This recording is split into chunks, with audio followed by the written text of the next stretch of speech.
Hello everyone, आज हम lecture 2 start करते हैं। आज का हमारा टॉपिक है salient features of the Indian constitution. इसमें पहला पॉइंट है लेंथीएस्ट रिटन कॉन्स्टिट्यूशन। हमारा जो इंडियन कॉन्स्टिट्यूशन है वो लेंथीएस्ट रिटन कॉन्स्टिट्यूशन है।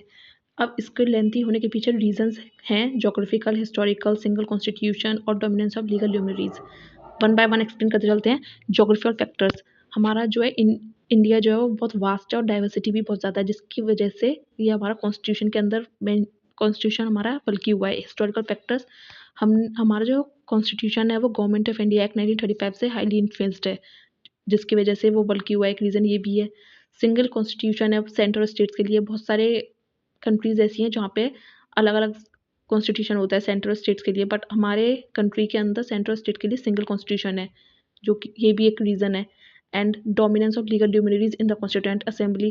कॉन्स्टिट्यूएंट असेंबली में मोस्टली जो थे वो लीगल ल्यूमिनरीज के प्रेजेंस की वजह से कॉन्स्टिट्यूएंट असेंबली के अंदर जो हमारा कॉन्स्टिट्यूशन है वो बल्कि हुआ है। कि रीज़न ये भी है। हमारा जो इंडियन कॉन्स्टिट्यूशन है वो मतलब लेंथीएस्ट रिटन कॉन्स्टिट्यूशन है पूरे वर्ल्ड का। मतलब जितने वर्ल्ड में रिटन कॉन्स्टिट्यूशन है उसमें सबसे बल्कि एंड लेंथीएस्ट कॉन्स्टिट्यूशन जो है वो अपने इंडिया का है।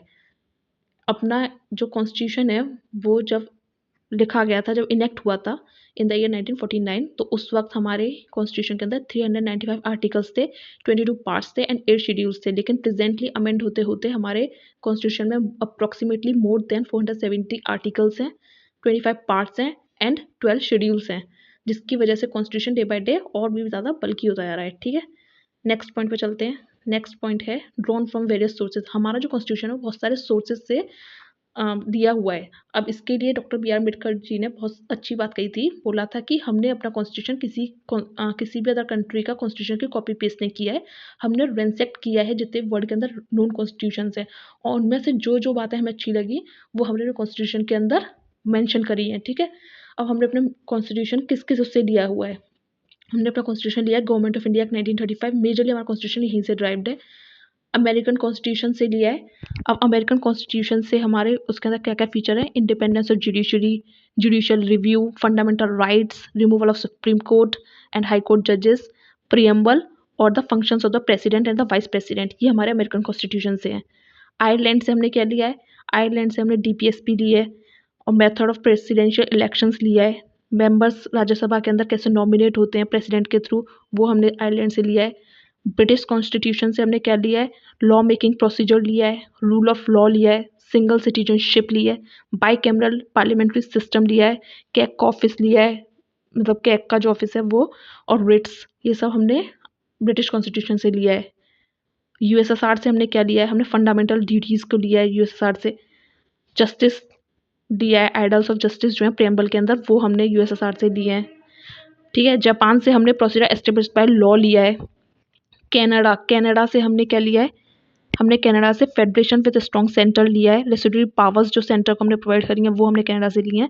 सुप्रीम कोर्ट की एडवाइजरी जुरिस्डिक्शन ये कनाडा से। जर्मनी से हमने इमरजेंसी प्रोविजंस लिया है, जिसमें हम फंडामेंटल राइट्स को सस्पेंड कर देते हैं इमरजेंसी टाइम पे। ये हमने जर्मनी से लिया है।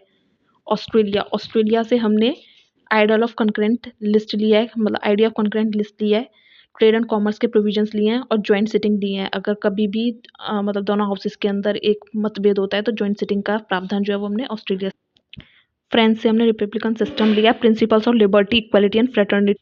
तो इस तरीके से हमने बहुत सारे कॉन्स्टिट्यूशन में से जो जो चीज़ें हमें अच्छी लगी और जो हमारे इंडियन पॉलिटी को और बेहतरीन बनाती हैं, इंडिया के अकॉर्डिंगली मतलब उसको डिमांड्स को मीट करती हुई थी, तो वो हमने अपने कॉन्स्टिट्यूशन के अंदर उनको मेंशन किया है। ठीक है, ठीक है, नेक्स्ट पे चलते हैं।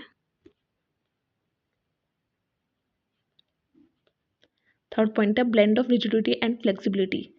हमारा कॉन्स्टिट्यूशन वो ब्लेंड है रिजिडिटी एंड फ्लेक्सिबिलिटी का।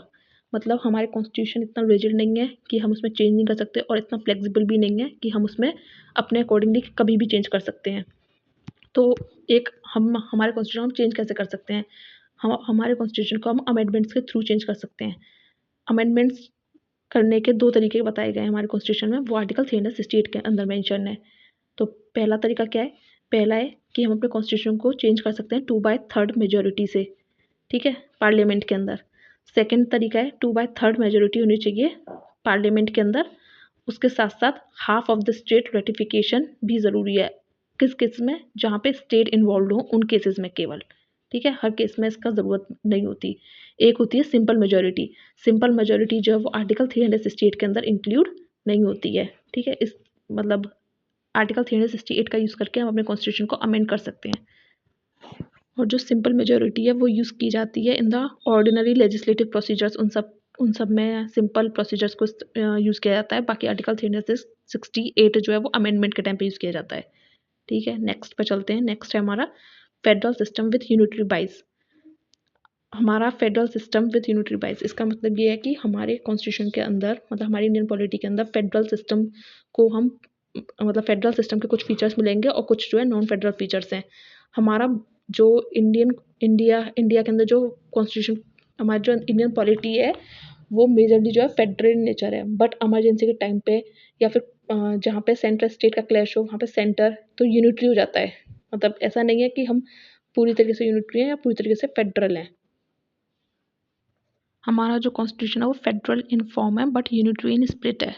केसी वियर ने हमारे कॉन्स्टिट्यूशन को क्वासी फेडरल भी बोला है, यानी कि हमारे कॉन्स्टिट्यूशन के अंदर फेडरल भी सिस्टम भी है और यूनिटरी सिस्टम भी प्रेजेंट है।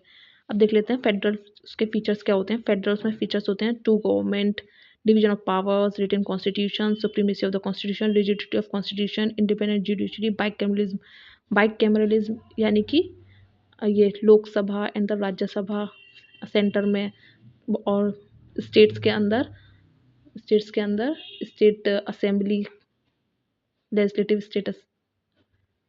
State assembly and the state council. ठीक है, राज्यसभा, लोकसभा सेंटर में, और विधानसभा और विधान परिषद जो है वो स्टेट के लेवल पे है। हमारे इंडिया के अंदर 6 ऐसे स्टेट हैं जहाँ विधानसभा और विधान परिषद प्रेजेंट है। ठीक है, ये बाइकैमरलिज्म को शो करता है। Two government, division of powers, ठीक है, ये सब फेडरल फीचर्स हैं। उसके बाद नॉन फेडरल फीचर्स क्या हैं? नॉन फेडरल फीचर्स हैं स्ट्रॉन्ग सेंटर, सिंगल सिटीजनशिप, हमारे यहाँ सिंगल सिटीजनशिप है ना, सिंगल कॉन्स्टिट्यूशन, एक ही कॉन्स्टिट्यूशन है सेंट्रल स्टेट दोनों के लिए। फ्लेक्सिबिलिटी ऑफ कॉन्स्टिट्यूशन, फ्लेक्सिबिलिटी यानी कि हम अमेंड कर सकते हैं आर्टिकल 368 को यूज़ करके। इंटीग्रेटेड जुडिशरी का मतलब है हमारे यहाँ एक पूरा पैटर्न है जहाँ लोअर कोर्ट्स होते हैं, उसके ऊपर हाई कोर्ट होता है, उस सबसे ऊपर होता है सुप्रीम कोर्ट। तो पहले हमको अपील जो करनी होती है, पहले जाएंगे हम लोअर कोर्ट्स के अंदर, फिर वो आगे हाई कोर्ट, और उससे भी ऊपर टॉप पे है सुप्रीम कोर्ट, जहाँ पे अगर मतलब यहाँ पे कहीं नहीं सुना जाता है तो सुप्रीम कोर्ट के अंदर तब जाने का प्रावधान है। तो इंटीग्रेटेड जुडिशरी है। ठीक है, ऑल इंडिया सर्विसेज जो है वो आपको आर्टिकल 312 के अंदर देखने को मिलेगी। ऑल इंडिया सर्विसेज 3 हैं, ये भी हमारा नॉन फेडरल फीचर्स के अंदर आता है। इमरजेंसी प्रोविजंस ये भी हमारे उसके अंदर है, नॉन फेडरल फीचर का पार्ट है। ठीक है, उसके बाद हम नेक्स्ट चलते हैं। नेक्स्ट है पार्लियामेंट्री फॉर्म ऑफ गवर्नमेंट। हमारा कॉन्स्टिट्यूशन जो है, हमारी इंडियन पॉलिटी जो है वो पार्लियामेंट्री फॉर्म ऑफ गवर्नमेंट को गवर्नमेंट है। ठीक है, पार्लियामेंट्री फॉर्म ऑफ गवर्नमेंट का मतलब क्या होता है कि जो हमारे हमारे उसमें किसका प्रेजेंस होगी nominal and real executive. Nominal, नामात्र कौन होता है? प्रेसिडेंट जो है वो नॉमिनल एग्जीक्यूटिव है, और जो रियल एग्जीक्यूटिव है वो पीएम होता है, क्योंकि सारी पावर्स जो है वो पीएम के पास होती हैं। मेजॉरिटी पार्टी का रूल होता है, जो भी इलेक्शन में जिसके पास भी वोट ज़्यादा होंगे वही पार्टी रूल करेगी। ठीक है, उसके अलावा कलेक्टिव रिस्पॉन्सिबिलिटी होती है। एग्जीक्यूटिव जो है वो लेजिस्लेचर को रेस्पॉन्सिबल होता है, जैसे कि काउंसिल ऑफ मिनिस्टर्स जो हैं वो किससे निकलते हैं? वो पार्लियामेंट के अंदर से निकलते हैं। तो जो काउंसिल ऑफ मिनिस्टर वो रेस्पॉन्सिबल किसको होता है? वो लोकसभा को रेस्पॉन्सिबल होता है। ठीक है, तो ये हो गया अपना एक membership of the ministers in the legislature, membership होती है मिनिस्टर्स के लेजिस्लेचर में, ये पार्लियामेंट्री फॉर्म ऑफ गवर्नमेंट का फीचर है। Leadership of the prime ministers और the chief ministers, prime minister जो है वो लीड करता है सेंटर में, और जो चीफ मिनिस्टर है वो किस में लीड करता है? वो स्टेट में लीड करता है। तो लीडरशिप प्रेजेंट होती है पार्लियामेंट्री फॉर्म ऑफ गवर्नमेंट के अंदर। और dissolution of the lower house, Lok Sabha को डिसॉल्व किया जा सकता है, ये भी एक फीचर है पार्लियामेंट्री फॉर्म ऑफ गवर्नमेंट का। ठीक है, नेक्स्ट चलते हैं। नेक्स्ट है synthesis of parliamentary sovereignty and judicial supremacy. इसका क्या मतलब है? इसका ये मतलब है हमारे यहाँ ना ही तो पार्लियामेंट जो है सोवरेन है, और ना ही जुडिशियरी जो है सुप्रीम है। दोनों एक दूसरे को मतलब चेक करते हैं, ना ही तो पार्लियामेंट अपनी पूरी तरीके से चला सकता है, ना ही जुडिशरी उसको। अगर पार्लियामेंट कोई लेजिस्लेशन या लॉ को बनाता है तो जुडिशरी उसको बताएगा कि ये सही है या नहीं। जैसे कि हमने अपना केशवानंद भारती केस के अंदर बताया, doctrine of basic structure.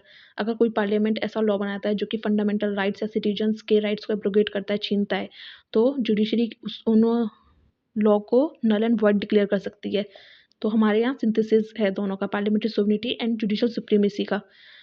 British में क्या है, ब्रिटिश के अंदर क्या किया जाता है, वहाँ जुडिशरी को सुप्रीम बनाया गया वहाँ ब्रिटिश पार्लियामेंट के अंदर। सॉरी, हमारे नहीं, ब्रिटिश के अंदर पार्लियामेंट्री सोवरेनिटी है और अमेरिका के अंदर जुडिशियल सुप्रीमेसी है। लेकिन हमारे इंडिया के अंदर दोनों का सिंथेसिस है। आर्टिकल 21 क्या प्रोवाइड करता है, प्रोसीजर एस्टेब्लिश्ड बाय लॉ, और अमेरिका के अंदर ड्यू प्रोसेस ऑफ लॉ है।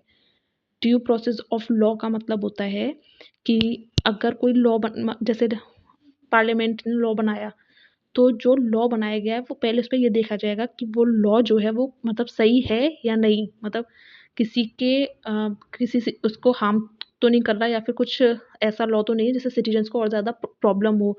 लेकिन प्रोसीजर एस्टेब्लिश बाय लॉ का मतलब क्या है, वहाँ लॉ को चेक नहीं किया जाता, वहाँ ये देखा जाता है कि किसी ने कोई गलती करी है तो वो लॉ के अकॉर्डिंग सही है या गलत है। तो ये एक नेगेटिव कॉन्सेप्ट है, और ड्यू प्रोसेस ऑफ लॉ जो है वो एक पॉजिटिव कॉन्सेप्ट है, क्योंकि ड्यू प्रोसेस ऑफ लॉ के अंदर क्या है कि लॉ को भी चेक किया जाता है। ठीक है, नेक्स्ट हम चलते हैं। नेक्स्ट है हमारा इंटीग्रेटेड एंड इंडिपेंडेंट जुडिशरी। हमारी जुडिशरी जो है वो इंटीग्रेटेड और इंडिपेंडेंट है। इंडिपेंडेंट कैसे, हमारी जुडिशरी जो है वो पार्लियामेंट से इंडिपेंडेंट है। जैसे मैंने बताया केशवानंद भारती केस, मतलब वो चेक कर सकते हैं कि लॉ मतलब सही है या नहीं, उसे नल एंड वॉइड डिक्लेयर कर सकते हैं अगर वो गलत होता है तो। और इंटीग्रेटेड कैसे, lower courts, high courts and the supreme court apex है, तो ये भी एक ये इंटीग्रेटेड इंटीग्रेशन शो कर रहा है। ठीक है, हमारे उसके अंदर। नेक्स्ट है फंडामेंटल राइट्स। फंडामेंटल राइट्स की प्रेजेंस, फंडामेंटल राइट्स किसमें, fundamental rights part 3 from article 12 to 35 fundamental rights present है। ठीक है, फंडामेंटल राइट ये जो है ये लिमिटेशंस डालते हैं, आर्बिट्री लॉज जो होते हैं लेजिस्लेचर के, उनको चेक करने के लिए होते हैं। कोई फंडामेंटल राइट्स को किसी भी लॉ से छीना नहीं जा सकता। अगर कोई ऐसा करता है तो आर्टिकल 32 का यूज़ करके कॉन्स्टिट्यूशन रेमेडीज़ को ले सकता है, डायरेक्टली सुप्रीम कोर्ट में आप जा सकते हैं। ठीक है, तो ये एक तरीके से मतलब कोई भी आपके जो फंडामेंटल राइट्स हैं उन्हें छीन नहीं सकता। फंडामेंटल राइट्स जो है आपको प्रोटेक्शन प्रोवाइड करते हैं। डीपीएसपी जो है ये नॉन एनफोर्सेबल है, स्टेट को बताता है कि क्या करना चाहिए उसे। इसके अंदर सोशियो एंड इकोनॉमिक आइडियाज़ आते हैं डेमोक्रेसी के डीपीएसपी के अंदर। फंडामेंटल राइट्स जो है वो मतलब बिना किसी लॉ के भी एप्लीकेबल है, लेकिन डीपीएसपी को अप्लाई करने के लिए हमको लॉ बनाने पड़ेंगे, उनके लॉ के थ्रू कोई इसको मतलब प्रोटेक्शन प्रोवाइड होती है। ठीक है, डीपीएसपी के बाद अपना फंडामेंटल ड्यूटीज़ मैंने बता ही दिया है। सेकुलर स्टेट है अपना अपना इंडिया जो है वो सेकुलर स्टेट है। सेकुलर जो अपना प्रियम्बल के अंदर भी मेंशन है। 42nd कॉन्स्टिट्यूशन अमेंडमेंट है 1976 के थ्रू अमेंड करके उसको प्रियम्बल को सेकुलर वर्ड को ऐड किया गया था। सेकुलर का मतलब है कि कोई भी सिटीजन अपने मर्जी के अकॉर्डिंग कोई भी रिलीजन को प्रोफेस कर सकता है, प्रोपेगेट कर सकता है, प्रैक्टिस कर सकता है। हमारे फंडामेंटल राइट्स आर्टिकल 25 भी इसको वो करता है। आर्टिकल 26, आर्टिकल 27, आर्टिकल 28 ये सब सेकुलर स्टेट को बताते हैं कॉन्स्टिट्यूशन के अंदर।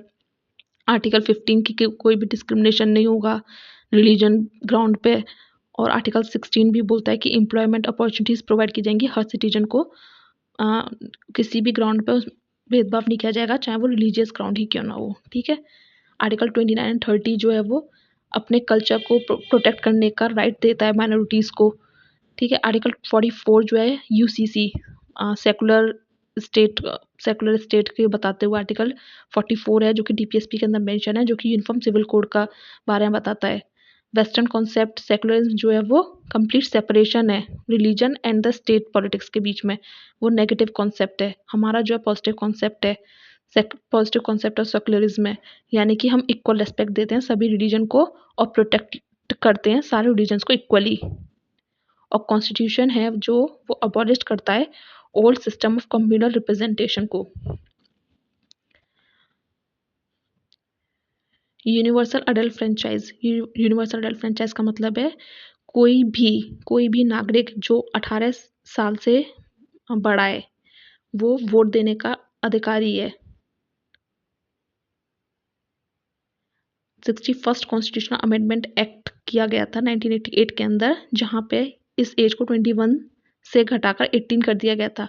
कोई भी अगर भारतीय नागरिक 18 ईयर प्लस है तो वो वोट देने का अधिकारी है। उसे किसी भी रिलीजन, रेस, कास्ट, सेक्स किसी भी बेसिस पर उसे रोका नहीं जाएगा, उससे वोट छीनने का अधिकार नहीं छीना जाएगा।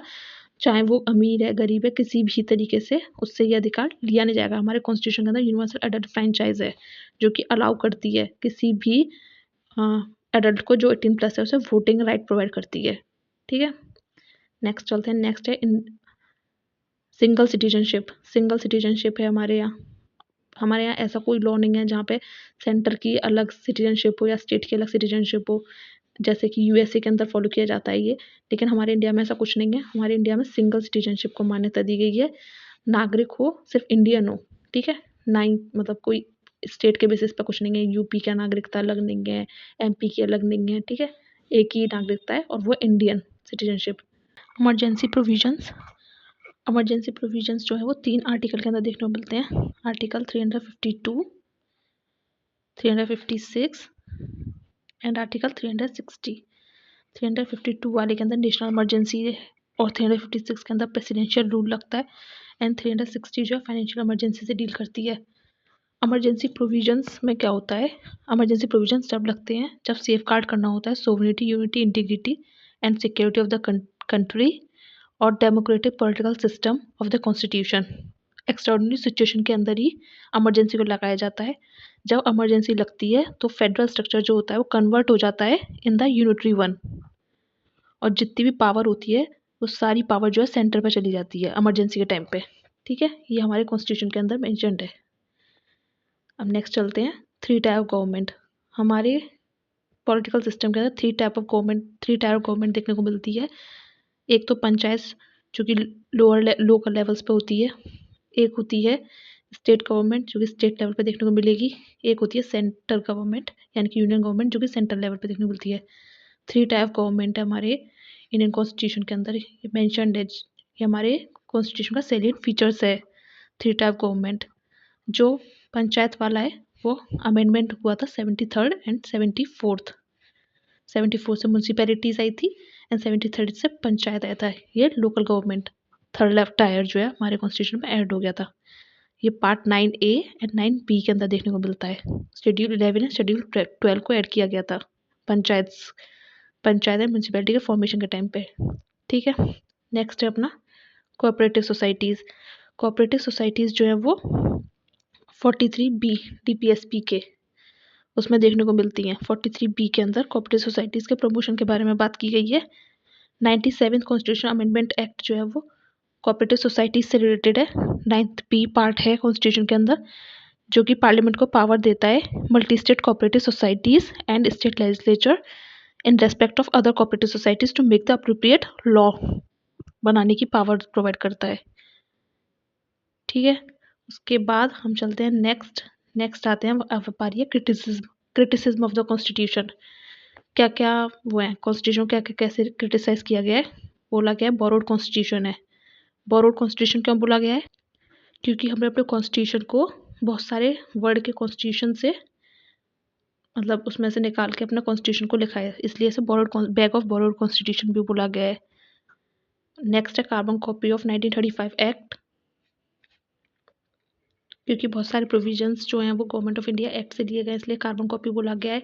इसे एन इंडियन और एंटी इंडियन बोला गया है क्योंकि ये हमारे कॉन्स्टिट्यूशन जो रिफ्लेक्ट नहीं करता है political traditions and spirit of India को, ये फॉरेन इन नेचर है, इसलिए इसे एंटी इंडियन और अन इंडियन बोला गया है। अन गांधीयन कॉन्स्टिट्यूशन बोला गया है क्योंकि गांधीयन प्रिंसिपल ऑफ फिलॉसफी के खिलाफ भी बहुत सारी चीज़ें देखने को मिलती हैं हमको इस कॉन्स्टिट्यूशन के अंदर, इसलिए इसको अन गांधीयन कॉन्स्टिट्यूशन भी बोला गया है।